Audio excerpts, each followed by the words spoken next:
আর এদিকে সভাধিপতির পদ ছাড়লেন উত্তম বারিক। পূর্ব মেদিনীপুর জেলা পরিষদের সভাধিপতি পদে ইস্তফা, মেদিনীপুরের ডিভিশনাল কমিশনের কাছে পদত্যাগপত্র। ভোটে গোটা রাজ্যে এবং জেলায় তৃণমূলের ভরাডুবি, উন্নয়নের স্বার্থে ইস্তফার দাবি উত্তম বারিকের।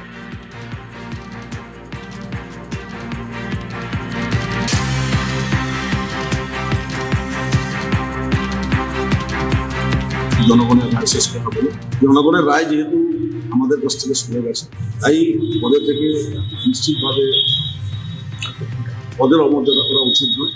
মানুষ চাইছেন না, তাই সরে আসে। এটাই তো ভবিতব্য ছিল।